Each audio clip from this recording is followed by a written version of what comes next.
Okay, Erev Tov, everybody. Welcome to our weekly Parshat Shir. A pleasure to welcome Rabbi Yossi Levine, who is the rabbi of the Jewish Center in Manhattan. He has worked his way up the ranks. He began as the rabbinic intern, assistant rabbi, associate rabbi, and now the senior rabbi. He's been in the shul already for many years, and it's really a pleasure to welcome him. He has a PhD on the Chacham Tzvi, which I very, very fascinating person from YU. He's a graduate of Columbia. He's a Wexner Fellow, and he's one of the leaders of the Jewish community in New York, which I guess is the largest Jewish community in the world.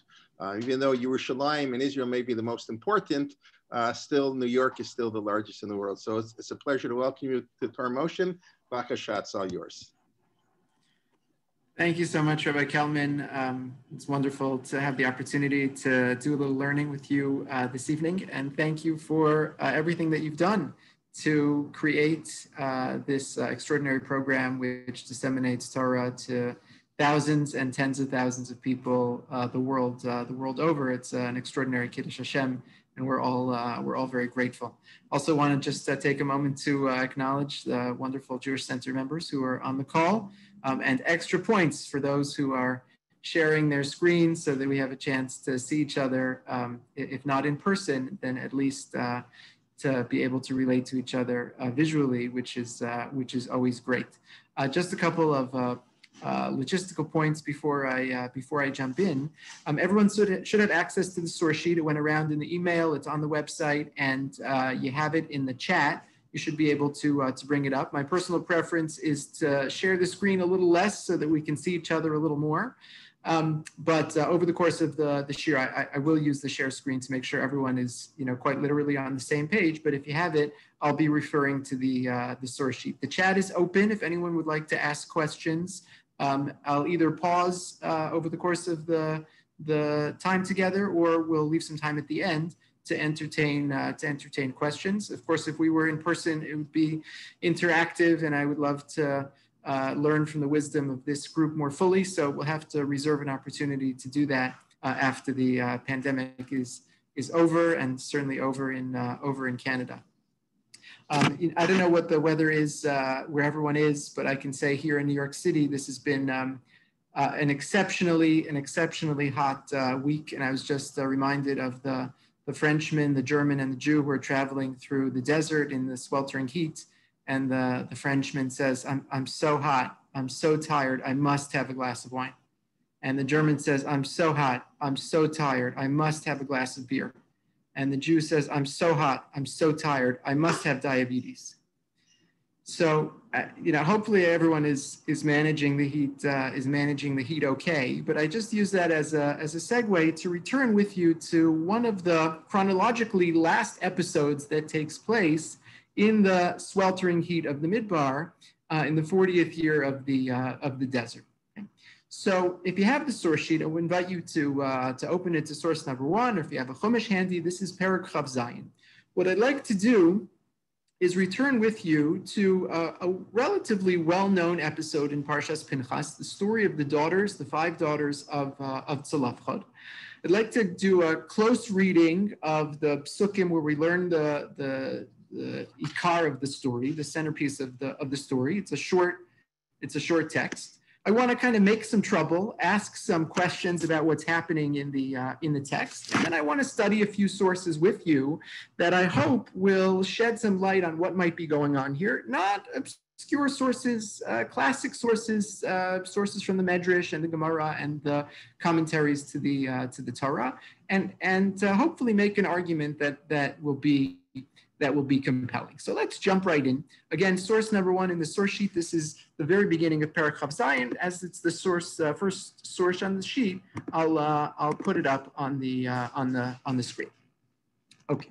So here we are. We're in the desert, and the Torah tells us that Yikravna benos Tzolafchad ben Chefer ben Gilad ben Machir ben Menashe lemishpachos Menashe ben Yosef v'eile shmos benosav Machla Noah v'Chagla uMilka v'Tirza.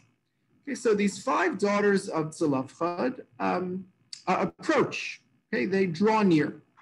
So the first question that I want to ask is, who cares about their lineage? They're 5 people, and we need to know their names, and we need to know who their father is. But to give me their lineage all the way back to Menashe, all the way back to Yosef. Question number 1, why do we have the very detailed lineage of these 5 women? ותמוד לו לפני משה, ולפני אלעזר הכהן, ולפני הנשיאים, וכל העדה, פסח על מועד לאמור. Now, I think you could kind of read the pasuk quickly and just think like, oh, they showed up in the camp. But this pasuk is just flooring. I'm floored by this formulation. Who did they get an audience with? They had an audience with Moshe Rabbeinu, Elazar, he's the Kohen Gadol. Remember, Aaron has passed away. Elazar is the heir. We'll talk more about that in a minute.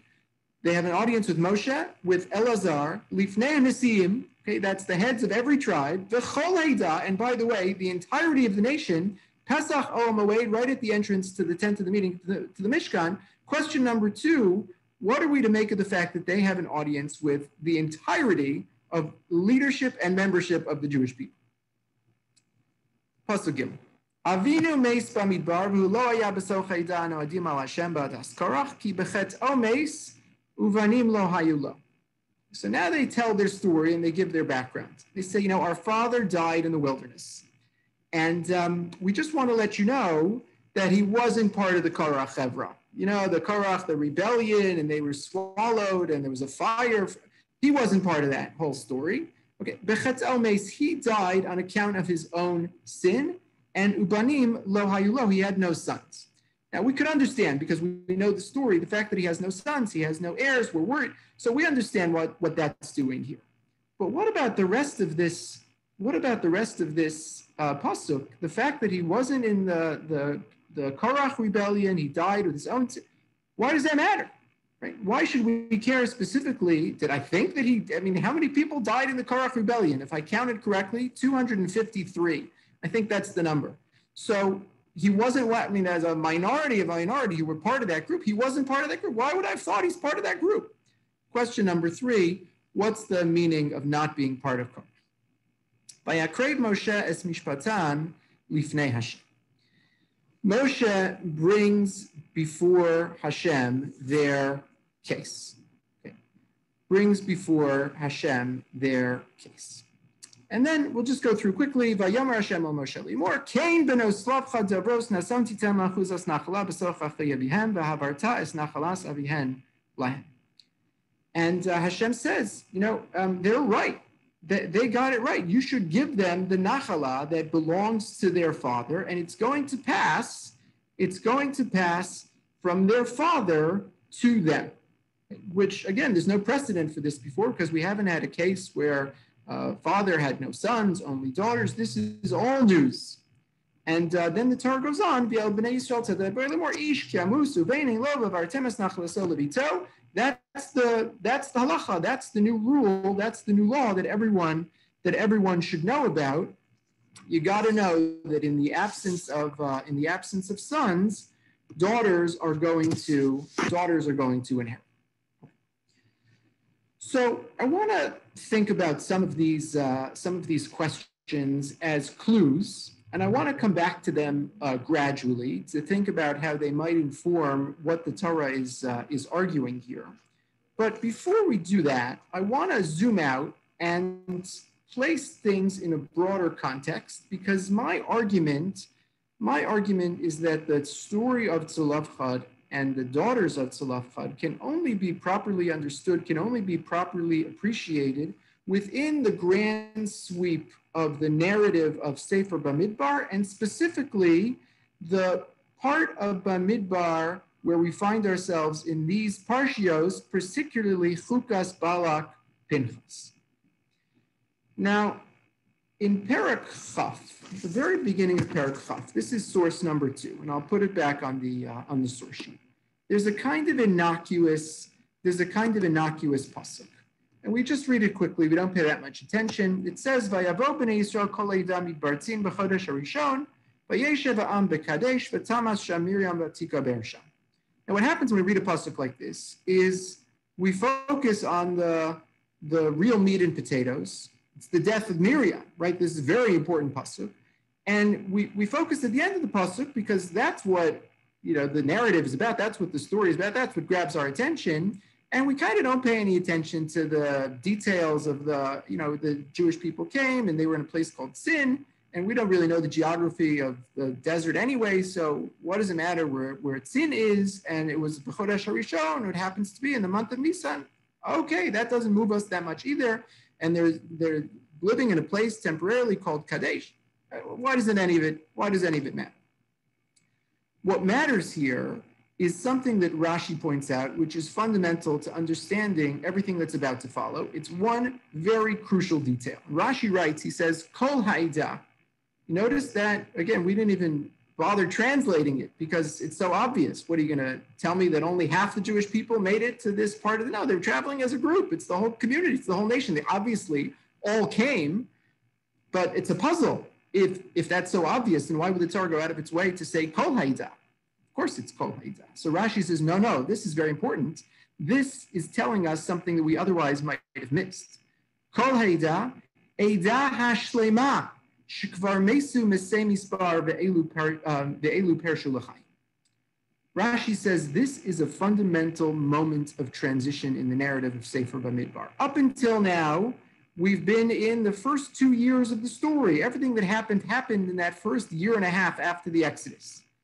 Suddenly, the Torah has fast forwarded, and everything that follows is now year 40, because the 39 intervening years were the years in which the Dor HaMidbar has perished as a result of the punishment that followed on the heels of the sin of the spies. That punishment has played out. It's over.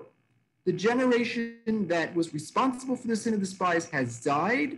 What remains is the next generation in its entirety. This is the generation that's going to enter the promised land. This is the generation that's going to enter the land of Israel. Okay.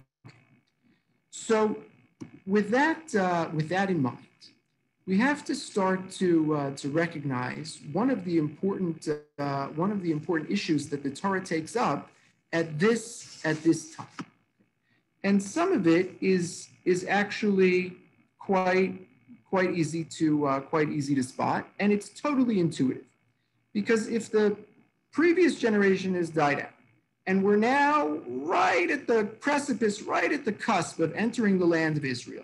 In year 40, it's just a matter of months before we're going to cross the Jordan and go into the promised land. So we need to know who's going to lead the Jewish people. And this question of leadership and who are the heirs to the roles of leadership is looming very, very large. I'll just say as a parenthesis, right, this is an issue that looms large through the whole second half of Sefer Bereshis, right? We know that the heir to Abraham is Yitzchak, and the heir to Yitzchak is Yaakov. Who's going to be the heir to Yaakov? There's not an obvious choice, right? It's not it's Yitzchak, Yishmael. That was obvious. Yaakov, that was obvious.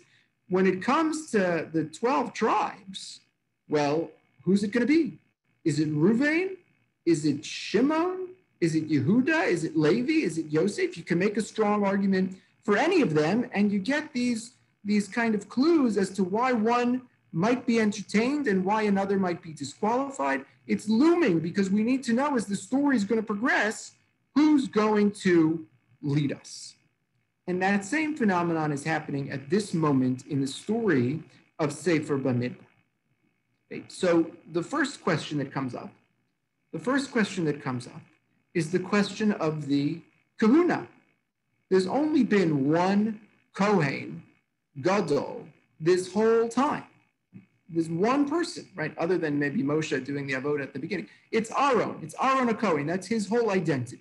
So, we now take for granted that that a son of a Kohen is a Kohen, but that's not obvious. It wasn't obvious in the times of the Midbar, and it wasn't the original plan, right? Remember, the original plan was for every Bechor of every family to serve in the Midbar. Nothing to do with who your father was per se, right? It just depended on where you shook out in your family. So the fact that a son would, that's already a novel argument. But that's the first model that the Torah introduces us to. I won't put it on the source sheet, but you have it in source number 4. Remember the story? This is right after the story of Miriam's passing. You have Aaron's passing in Chukas. So Perak Chaf Pasuk Chaf Gimel Vayamar Hashem al Moshe ve'al Aaron b'Hor Har al Gvul Eretz Edom Lemor. Hashem commands Moshe and Aaron on this place called Hor Har. He says the following: Yesef Aaron Elamav. Aaron is about to be gathered unto his people. Biblical idiom: Aaron is about to die. Ki lo yavo la'aretz. He's not going to enter the land. Asher nasanti l'bnei Yisrael asher merisa nespila mei meriva. You know the story, right? At the mei meriva, at the rock, lost his chance. He's not going to enter the land. Well, if he's not going to enter the land, someone's got to fill those shoes. Kaches Aaron ves Elazar beno v'halo sam horah. So Hashem says to Moshe, there's going to be a process. There's going to be a transfer of power, and I need you to take Aaron and his son Elazar, take them to the top of the mountain. V'havsheit es Aaron es begadav. This is, you could say, the literal case of passing the mantle. You're going to take the clothes off of Aaron. A Kohen is defined by his special begadim. The Kohen Gadol is defined by his special raiments. Take Aaron's clothes off. V'hil bishtam es Elazar beno. Dress Elazar, his son, in those clothes. The Aaron Yasef Sham. Aaron will die, and it'll be instantaneous. There won't be a moment where the Jewish people will be without a Kohen Gadol. Aaron will be the Kohen Gadol until he dies. The moment he dies, Elazar will be ready and waiting, and he will take the reins and become the next Kohen Gadol. Model number 1 for how to transfer leadership in the Midbar at this time, you could call it the model of the son inheriting the father. It's very simple and it's very straightforward. Let me jump ahead. This is actually a series of psukim that comes right on the heels of the narrative of Tzlafchad that we're looking at. It's not our topic exactly for tonight, but it's going to be important for us. And I want to take you to Perek Chav Zayin Pasuk Tesvav. This is source number 5 on your sheets. Okay. Moshe is also thinking about leadership. And Moshe is also thinking about who is going to succeed him. There has to be a plan for succession. Vayedaber Moshe el Hashem lemor. And in this case, it starts with the opposite. It's not Hashem coming to Moshe. It's Moshe coming to Hashem. Please, he says, Yivkod Hashem Elokei Ruchos L'chol Basar Ish Al Haida. You need to appoint someone to lead this people. Asher Yitzei Lifnehem, V'asher Yavo Lifnehem, V'asher Yotziem, V'asher Yiviem. V'lo Siyah Das Yeh Katzon Asher Ein Lahem Reh. You can't leave the people like a flock of sheep without a shepherd. They need someone to head. And what does Hashem say? You know who it's going to be? It's going to be Yehoshua. And we'll have a whole ceremony. You'll place your hand on him. You'll give him smicha, and he will succeed you. Okay. And I'll just point out an important Rashi that you have in source number 6. If you look at the second half of that Rashi, Rashi says something quite amazing. He says, Amar higiyasha she'et batzarki. Moshe's been a public servant, communal servant for 40 years. It's coming to the end. And he's never asked for anything. He says to Dasan and Aviram, back in Parshas Korach, I never took a penny, I never took any, right? Just kulo la Hashem, devoted himself entirely to the cause of the Jewish people. Never took anything for himself. Rashi says, finally, at the very end of his life, he says, the time has come, I'm going to ask for something personal. What does he ask for? Sheyirshu banayis gedulasi. You know what my request is, Hashem? This is Rashi putting words into Moshe's mouth based on the Medrash, based on the Gemara. Rashi says, Moshe said to Hashem, I would like to put in a request that my sons inherit the mantle of leadership for me and lead the Jewish people in the next generation.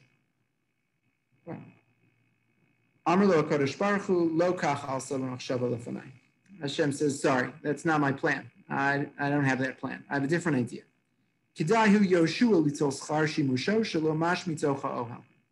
You know who's going to be the next? It's going to be Yehoshua, and I'll tell you why. Because he earned it. He deserved it. He waited on you hand and foot. He was your right-hand man all this time. He was your protege, and as a function of his having put in the time and the hours, he's earned the right to be your successor. V'zeh Amar Shlomo, he quotes the famous pasuk in Mishlei, Notzer teina yochal pirya, right? Who eats the fruits of the fig tree, right? The one who keeps the tree, the one who tends to the tree. So you can't just expect. We never heard of them, right? Tell me something. Tell me a story about Moshe's kids from the Torah. We know their names. We know nothing else about them. They're absent. They have no leadership. We know they didn't do it. So if they didn't do it, they can't inherit. In which case, the Torah is introducing to us a second model of leadership. There's a whole midrashic literature about how Moshe was, in a healthy way, jealous of his brother at the end because his brother died this beautiful, peaceful death in which he got to bequeath his leadership to his own children. And Moshe was dreaming of that same kind of succession. And Hashem says, it's not going to happen. It's going to be Yehoshua. Model number one of succession is the son inherits the father. Model number two for succession is what you might call initiation. It's not the son who inherits the position of the father, it's the student. And intuitively makes perfect sense, right? Maybe it even makes more sense, right? The child may or may not have the talent or the know-how or the qualifications to fill the shoes of the parent. Right? That's a crapshoot. You look at monarchy, it could go either way. The student at least has been trained, mentored, qualified to pick up the mantle of leadership. So with this in mind, there's a problem. And the problem is there's a gap in the narrative because there are three great leaders of the Dor HaMidbar: Moshe, Aaron, and Miriam. I'll just share with you, I'll put it up on the screen, a beautiful Gemara, which we all kind of know from one context or another. It's source number 7 on your source sheets. The Gemara is quite explicit about this. Rabbi Yossi, Rabbi Yehuda Omer, Shlosha Parnasim Tovim Amdu Yisrael. There were three great shepherds, three great leaders of the Jewish people who arose. Eluhen, who are they? Moshe, Aaron, and Miriam. The Gimel Matanos Tovos Nitnu Al Yadam. And there were three gifts that were given to the Jewish people in their merit. The Eluhen, and what are the three gifts? Be'er, V'anan,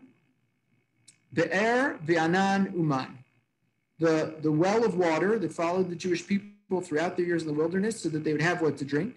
The Anan, the clouds of glory that protected them and gave them shade. Uman, and the manna from heaven that sustained them. How did it work out? Be'er b'schus Miriam. We'll circle back to that soon.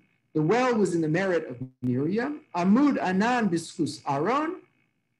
The clouds of glory were in the merit of Aaron. Man b'schus Moshe, and the man came in the merit of Moshe.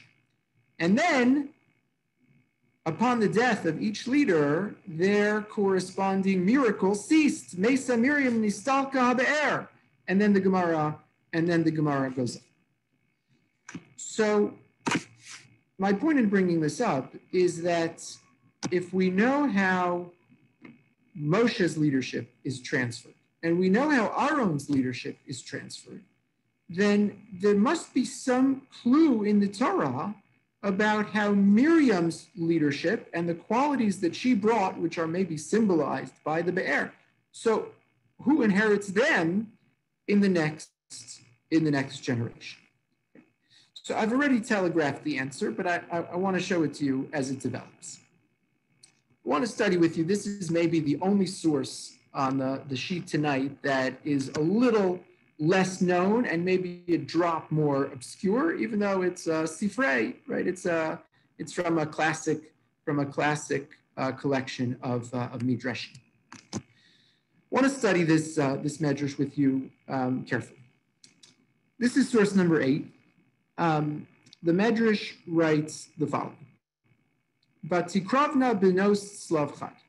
And here we'll start to piece together the argument that I want to share with you. So the daughters of Tzlavchad approached. Kevan sheshamu benos slavchad she'aretz mischalekes l'shvatim l'zecharim v'lo l'nekevos. Once they got wind of the fact that the land was destined to be divided according to males in the tribes and not according to the females, not according to the women, niskaptu kulan zu al zu l'toletza. So they got together and they had a family meeting and they decided to devise a plan, to devise a strategy. That's why whenever you see the B'nai Slavchad, they're always working together and they're always exactly on the same page, right? It's never, one speaking. They're always front and center as a group. And what did they decide? What was the big conclusion that emerged from their family meeting? Amru, they said, Lo kirachame basar v'dam rachame hamakom.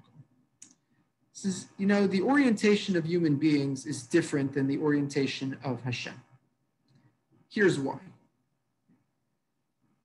I'm sorry. Lo kirachame basar v'dam rachame hamakom.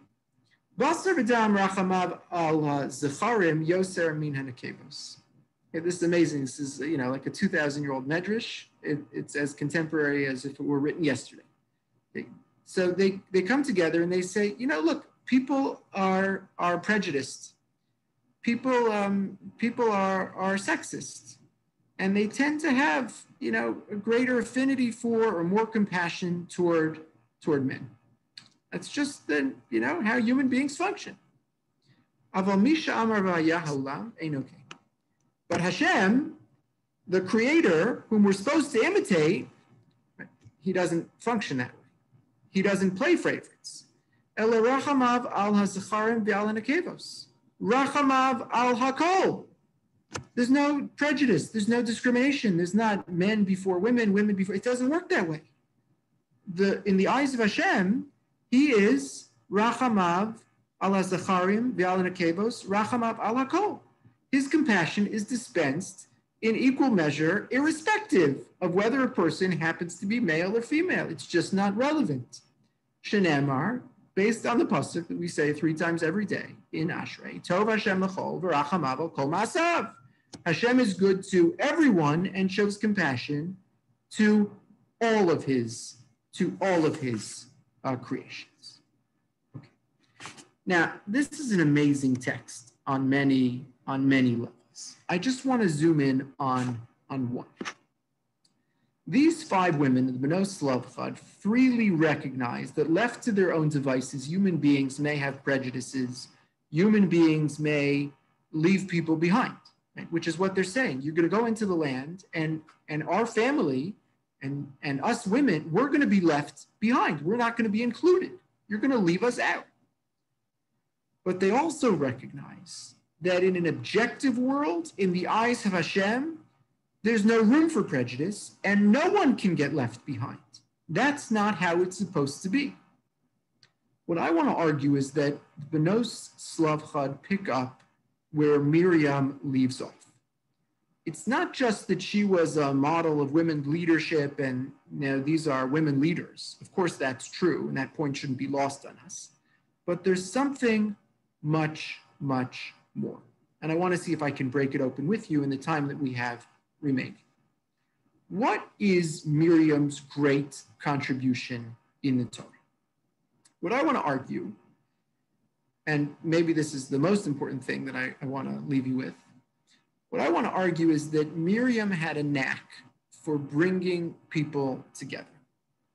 And really, and I challenge you to find an exception to this, pretty much every time we meet Miriam in the Torah, she is bringing people together. Okay, it starts way back, and then we'll circle back to the B'nai Slavchad, and we'll tie all the pieces together. So follow me, if you will, on this tangent to learn a little bit about Miriam, so that we can understand how the B'nai Slavchad are Miriam's spiritual heirs. come back with me, if you will, to the very beginning of Sefer Shmos. It's a beautiful medrash. Actually, before we get to the medrash, let me share just the even more basic source, right? Which you don't need a medrash for. This is the text itself. And then we'll jump to the medrash. This is source number 9 on your sheets. You know it well. It's the story of Moshe's birth and the story of how Moshe's mother decided to hide him right at the beginning of Sefer Shmos, Perek Beis.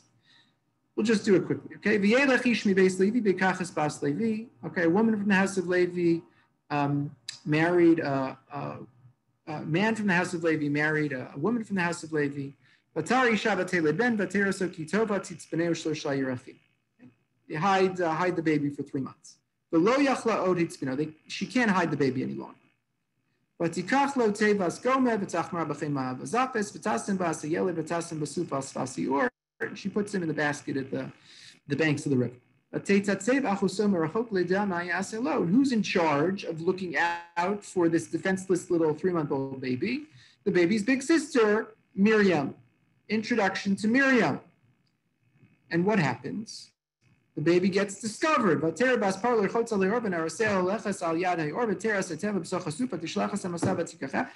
She takes the basket. She's got the basket. She opens it up.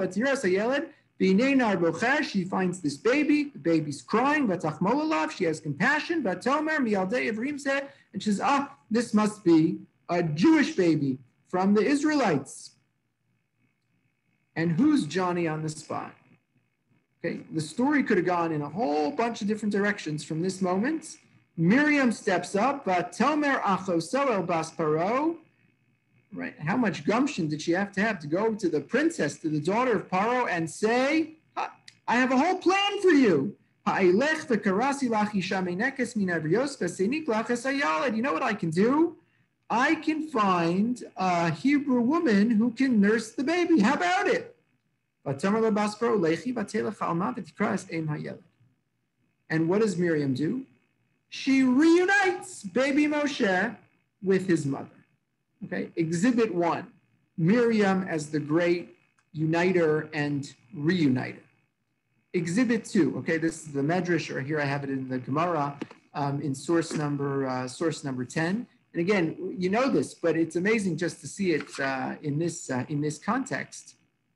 So the pasuk we just had, the Gemara picks up and says, "Vayelach ish mibeis Levi." That's a funny formulation. A man from the house of Levi went. Well, lahechan halach. Where did he go? So Amar Rabbi Yehuda bar Zvina shalach ba'atzas bito. You know what it means? It means he went. He followed. We would say idiomatically in English. He followed what did he follow? He followed the advice of his daughter. Who's his daughter? He followed the advice of Miriam. What's the story? Again, we learned this in first grade, but it's so powerful to think of what the Gemara is doing with the character of Miriam and how it all fits so beautifully together. So this wasn't Aaron's idea. Why didn't he think of it? No, it's not Aaron. It's Miriam, because that's what she's responsible for. What does she say? Tana Amram Gadol Ador Haya, Kevan Shirash Amar Para Rasha Kol Ben Elud Haya Ora Tashlichu Amar L'Shavanu Amelim. So once he heard the decree, he was the Gadol Ador, he was the leader of the generation. Once he heard the decree that Paro had said, we're going to have to kill all the male children. So he said, I give up. What's the point? So if we're going to have children, they're going to be murdered. I'm not doing it. So Amad v'girish es ishto. He divorced his wife. Amdu kulan v'girshu es nishasam. And everyone followed. That's what the leader of the Jewish people was doing. We'll all follow the model. Amra laubito. Who steps forward? Miriam. And she says, Abba, Dad, kasha gzeras chayoser mishal Paro. What you're doing is worse than Paro. Sheparo lo gazer el azacharim v'ata gazarta el azacharim v'al nakevos. Paro is only about the boys. What you're doing is preventing the birth of boys and girls. Paro's decree was only about this world. What you're doing has consequences on a cosmic level in this world and in the next world.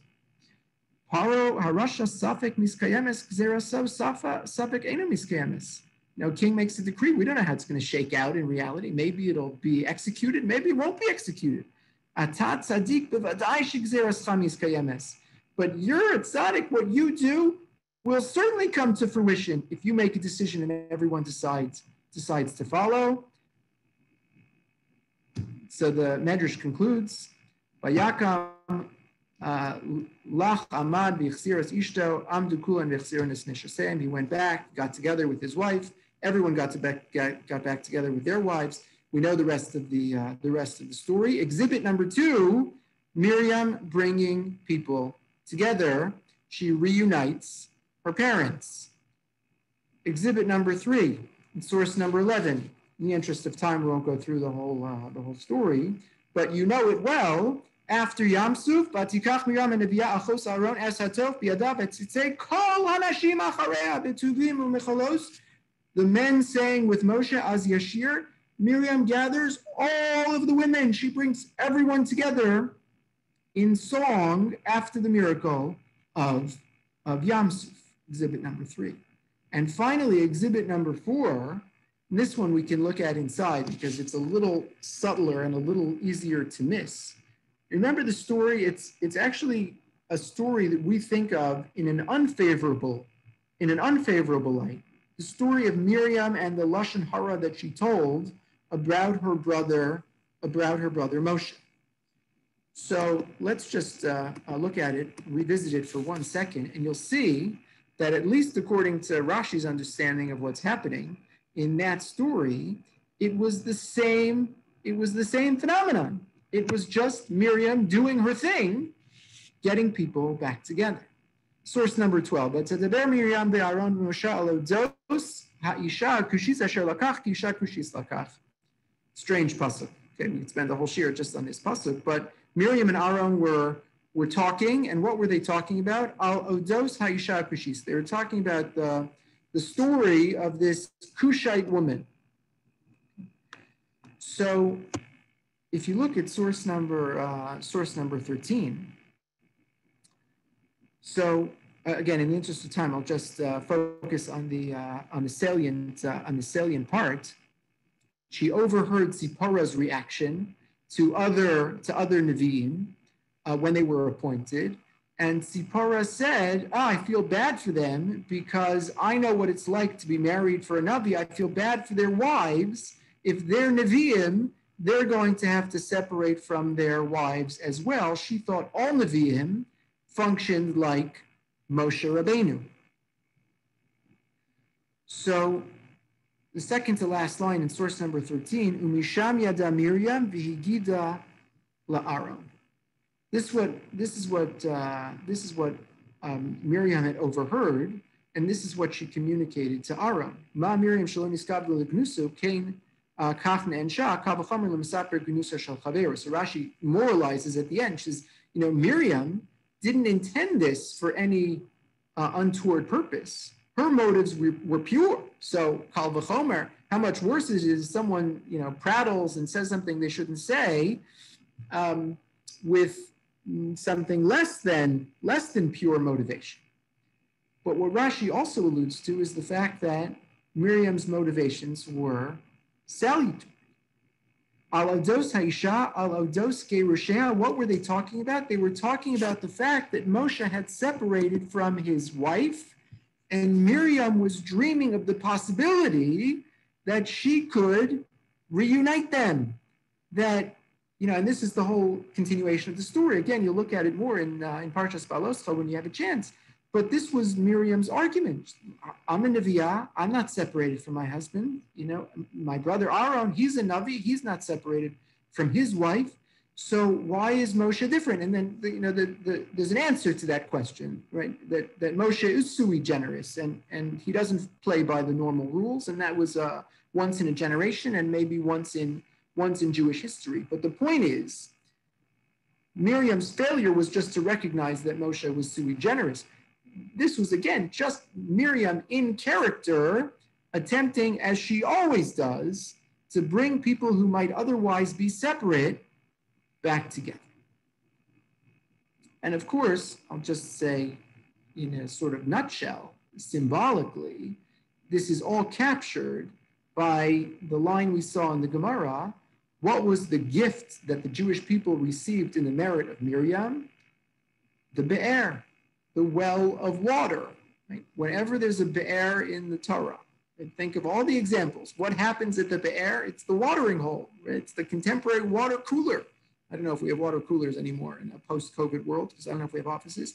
But in principle, right, the place where you get water is the place where everyone comes together. So of course, Miriam is symbolized by the be'er because she's always bringing everyone together.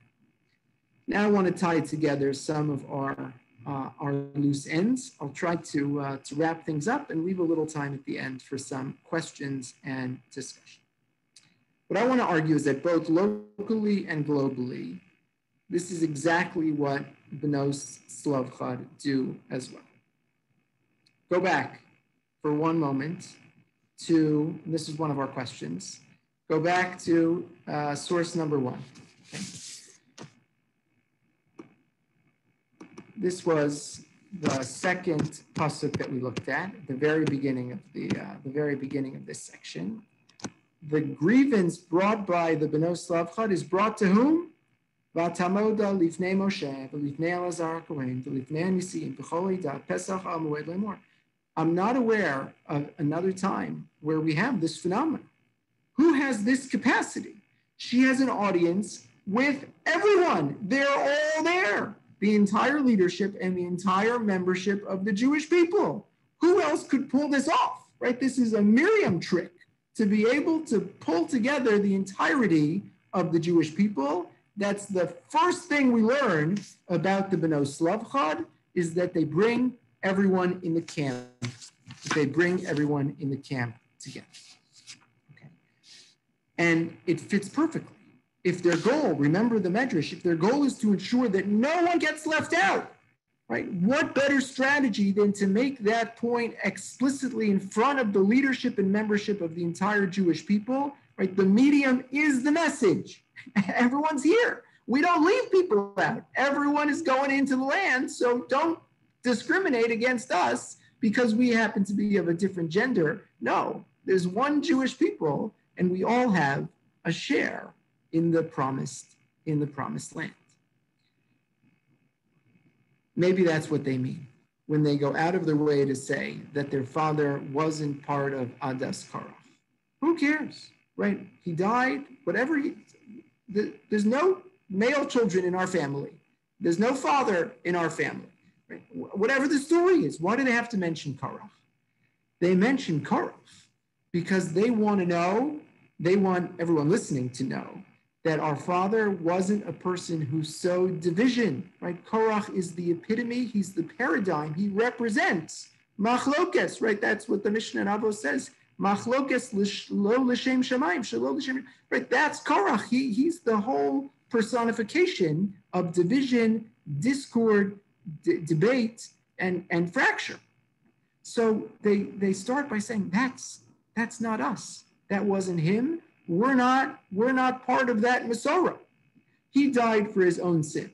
I'll just say, by the way, parenthetically, so the Gemara has a debate. What was his sin? Two possibilities. Either he was the Makoshesh, he was the wood gatherer, or he was from the Mapilim. So what's the Makoshesh? So Tosfos actually writes, this is the Makoshesh, the wood gatherer. So the Makoshesh violated Shabbos, and as a result, he was put to death.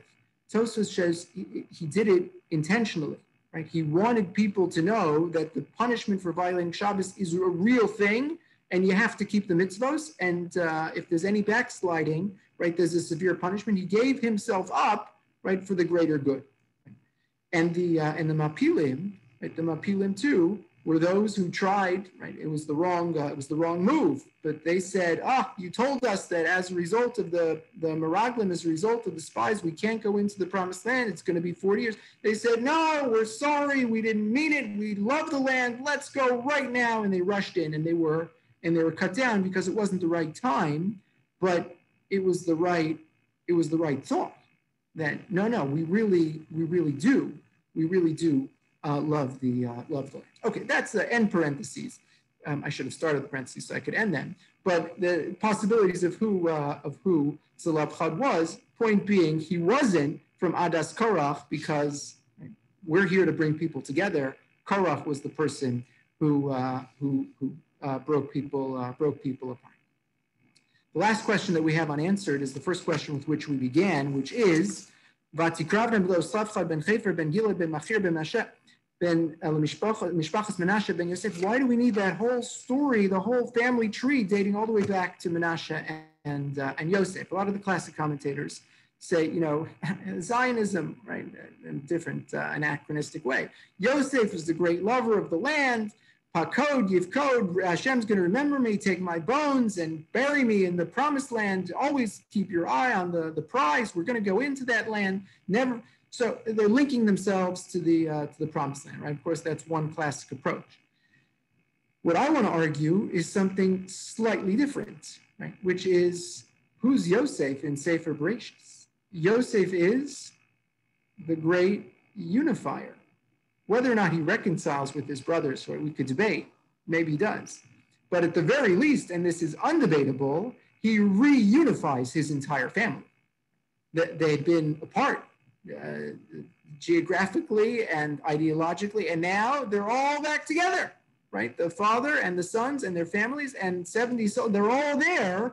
Yosef is the great unifier. So Beno Zelophehad, I'm going to say, that's us. That's our persona. That's our great-grandfather. We're from Yosef because we want to make sure no one gets left out. I'll say, and I can't prove this, but this is a working theory too. What's the relevance of Menashe? It's not just Yosef, but why mention Menashe?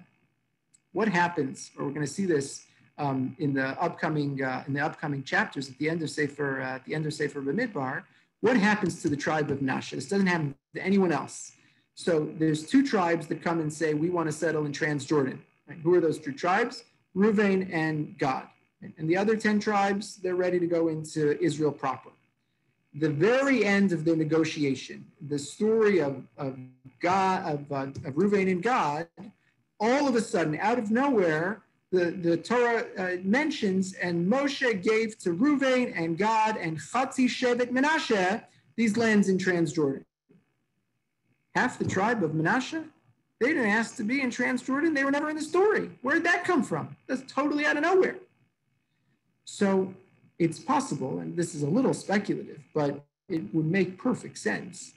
Moshe needed, right, and some of the commentators do say this in other contexts, Moshe needed to be sure that the Jews living in Transjordan weren't isolated from the rest of the nation. So he needed to do something to keep them unified. And if you put half of a tribe in one half of the river and the other half on the other, they're going to keep their family connections and they'll keep everyone connected. Why choose Menashe? Because Menashe has this quality of keeping people connected and keeping people together. Okay. So what I've tried to argue is that the Torah wants us to think about inheritance and succession at this transition moment in year 40, in these days, weeks, and months before the Jewish people transition and enter the promised land under the promise of a new generation of leadership. So there's three models. You could be a Lazar, you could inherit the leadership. You could be Yoshua, through study and mentorship, you could be a Jewish leader, or you could be Beno Zelophehad. You don't have to be the child of a great Jewish leader. You don't even have to be the student of a great Jewish leader. You can model greatness all your own, and you can rewrite the story in the process. And this is the last thing I want to say before I open it up to the chat and maybe some questions. Remember how the story began? Vatikravna Beno Zelophehad. And this is actually amazing to notice. I'll just put it on the screen so you can see it and don't have to take my word for it. The story begins, Vatikravna. They approached, they initiated, they came of their own accord. What response does that generate on the part of Moshe Rabbeinu? Not aware of any other pasuk in the Torah where we have this formulation. Vayakred Moshe es mishpatan lifnei Hashem. The the capacity to initiate, right, on the part of the Bnei Slavchad, the capacity that they modeled is now reciprocated and mirrored back by Moshe Rabbeinu himself. Right? That's the third model. You don't have to inherit it from the father. You don't have to be mentored by the previous leader. You could just stand up. You don't have to wait to be called upon. You just find your own models and initiate. That's the whole idea. You could be born into it, you could be trained to do it, or you could find your own models and initiate leadership yourself. If you do that, you can change the whole course of Jewish history. I'm going to stop here, and I'm going to open up the floor to some comments and questions I see in the chat. Here's a question: is Pinchas a tikkun for Aaron, who didn't act quickly or decisively, Ari, the sin of the golden calf, but Pinchas does? Okay, that's fascinating. Look, Pinchas does pick up the mantle of leadership at a moment when others were more passive. I didn't see anyone say that there's a tikkun there, but I think there's something something certainly noticeable. And the whole, as a descendant, as a grandson of Aaron and the Bris Shalom, and of course Aaron is the Ohev Shalom, Verodev Shalom. There's a lot of connections between Aaron and Pinchas, and maybe there's something worth exploring there. Okay. How do you interpret her Lashon Hara as an attempt to get Moshe and Tzipora together? Yes, so maybe that question came in before I explicated the rest of the story. But yes, meaning the point of Miriam was a kind of, Aveira Lishma, or maybe she wouldn't have thought of it as an Aveira, but she was telling this story in the hopes of bringing Moshe back into relationship with Tzipora, who, had been alienated as a conscious decision by Moshe Rabbeinu. Okay, the argument in the Sifrai by the daughters of Salafchad also suggests that all judges, especially in Israel, should be both male and female, and perhaps old and young, convert and born Jew to overcome prejudices, unknown biases. Wow. Okay, so that's a big comment, and there's 3,000 years of Jewish history intervening between the work that I tried to explicate and our contemporary moment. So that's a lot to digest. That being said, right, there's no shortage of heroic and indispensable Jewish leaders who are women, including, right, in the highest positions, judges and prophets. Right? So that's there's no discrimination on that front. In the sense that their leadership is equally indispensable. Kliyaka writes that Moshe should have chosen women to be spies, citing the daughters of Slavchad love for Israel. You provide another reason why he should have chosen women, unity, shikach. Yeah, that's amazing Kliyakar. Amazing Kliyakar at the beginning of Parshat Shlach, because the pasuk uses the word anashim. And the Kliyakar has a few explanations, but one of them, he says, if Moshe just would have chosen Nashim to be spies, so the story would not have gone off the rails and it would have had a totally different outcome. He says it's because of the inherent love of the land on the part of Jewish women over the course of the Exodus and the years following the Exodus. But maybe there's another level to it here. Source sheet is in the chat. And let's just see if there are Vatikravna and Slavchad. They were generators of Kiruv. That's great. Yes, meaning Vatikravna is to become close. And that is, when we say Kiruv, what we mean is to bring people bring people close, and that's exactly what they did. Similar language is used in connection with Pesach Sheni, when the people approach Moshe, but not when Moshe approaches Hashem. Okay, maybe a language of Vayikra. I have to go back and look in Parshas Balosfa. I don't have it in front of me. On a midrashic level, the father of the daughters, if he was the Makoshes, also brought together, i.e. the malacha of gathering wood. Wow, I didn't even think of that. Yeah, Makoshes, it's a gatherer, right? Literally is a gatherer. That's beautiful. That's a great thought. Interesting that Miriam had a similar attribute. Aaron was Ohev Shalom and Rodev Shalom. I guess that ran in the family. Moshe was too stressed with responsibility. Yeah, there's overlap there in the kind of leadership models of Aaron and Miriam. Maybe for another time, but I'll just mention, Miriam has the gift of speech, right? She always has some kind of magic words that can bring people together, as we saw, especially in that first first prakim of Sefer Shmos, and that first famous Gemara about how she reunited her parents. It's a different quality, and there's actually something about, again, for a larger conversation, if you think about the leadership attempts by Moshe Rabbeinu at the beginning of Sefer Shmos, those 3 episodes, right? So he tries to intervene in 3 separate stories. In the first one, he sees a Mitzri beating an Israelite. He intervenes. He kills the Egyptian. Okay, so that's like club him.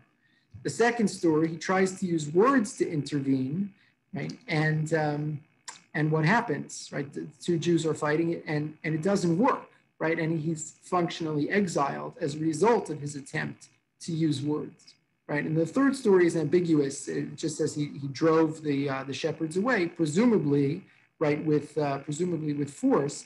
But when in the burning bush episode, Hashem says to Moshe, I want you to lead the Jewish people. And Moshe says, lo ish dvarim anochi, in 7 different ways. He says, right, I'm not a person of words, kvad peh, kvad lashon anochi, right? So it's also from his lived experience, which is, I tried my sister's model to use words to lead, and it didn't work out. So maybe I'm not the right guy. And there's an argument to be made that over the course of his career, right, Moshe had to learn the Miriam model for leadership in order to succeed. When Mashiach comes, do you think women will be given more leadership roles than they were given before? I think I am not qualified to answer that question. How do we justify our morning bracha Shelo Asani Isha? I think I am not qualified to answer that. Take a pass on that one. We'll have to have a whole shiur on that one. That's okay. Rabbi Kelman is promising that there's going to be a special shiur devoted to Shelo Asani Isha. We don't avoid any issues, but now's correct. Another time. Okay, fair enough. Yeshua, I really want to thank you very much. By the way, Rabbi David Silver does have a talk on the Drisha website where he discusses Aaron Pinchas as a tikkun for Aaron.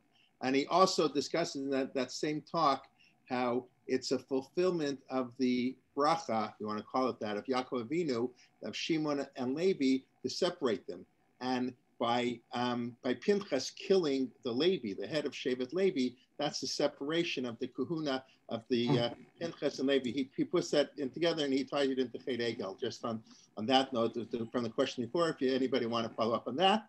And I do, if I can add, the one model of leadership that you might have expected that we don't have because it's not a good model is the Pinchas model.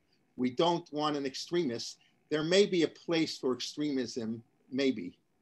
Not at some time with all the conditions Chazal, as we all know, that's for another shiur put on it. But Pinchas can't be the leader, and I think it's instructive that the leadership is chosen in Parshat Pinchas. So the person who would be the natural leader, who God gave a Briti Shalom, is dafka, passed over, because I think that's a powerful message that extremism has no place in leadership, which is a moderation is very necessary. And I think in our times, that's especially true. It's always, but anyways. But I want to thank you for the wonderful shiur. We look forward to having you again in the future, please God. And tomorrow morning, next year, my shiur in Pirkei Avot, 9:30 a.m. in the morning, 11 a.m. Sunday, Rabbi Liebtag continuing on Sefer Dvarim. Monday morning, Alex Israel continuing his shiur on Lord Jonathan Sachs, his thought, his fascinating series. Tuesday, Rachel Sharansky-Danziger, her series on storytelling in Kings. Wednesday, Simi Peters on Sefer Yirmiyahu and Moshe Sokolow on the Haftorah of the Week. Thursday morning, Shuli Mishkin continues her series on tours around Israel. And next Thursday, please God, announcing it here for the first time, we will send out an announcement. Rabbi Rabbi Jonathan Ziering will begin a 5-part series on things related to Shemitah and all kinds of rabbinic law and biblical law.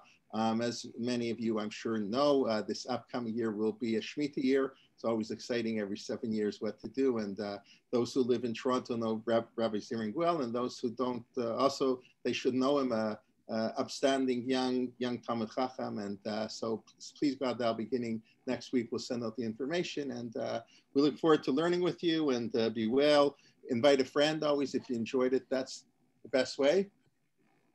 Oh yes, and of course our medical ethics, conference, July 11th. That's all day learning, a fantastic program, as we have our 13th annual conference this year online. That's July 11th.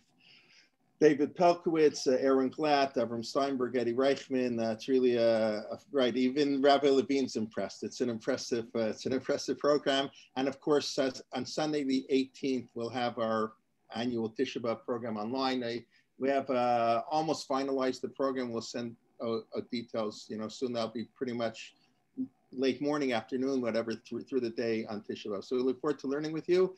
And thank you very much. And thank you again, Rabbi Levine. A pleasure. And I miss Manhattan. I miss the United States. I have not been able to cross, our borders are still closed, but please God, in the not too distant futures, they'll open up the borders so we can actually, drive across and say hello to all kinds of our friends and relatives, etc.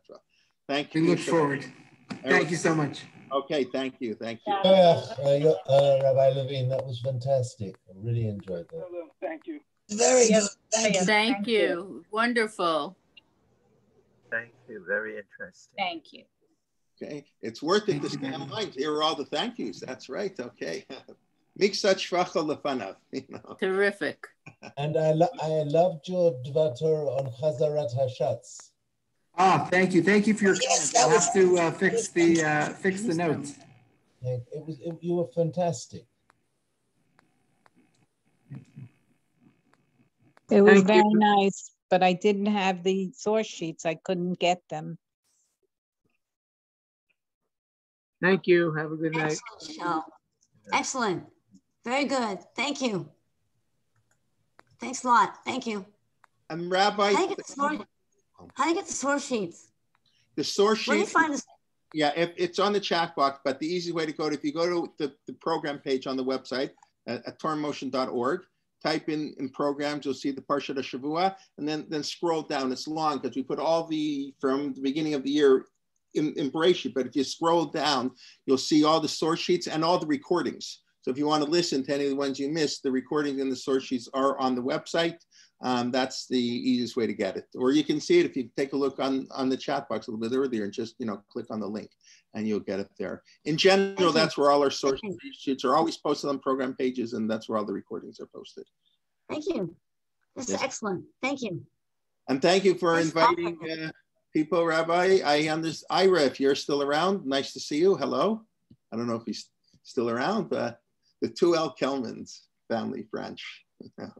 So, okay. Thank you. Yeah, thank you. Laila Tov, everybody.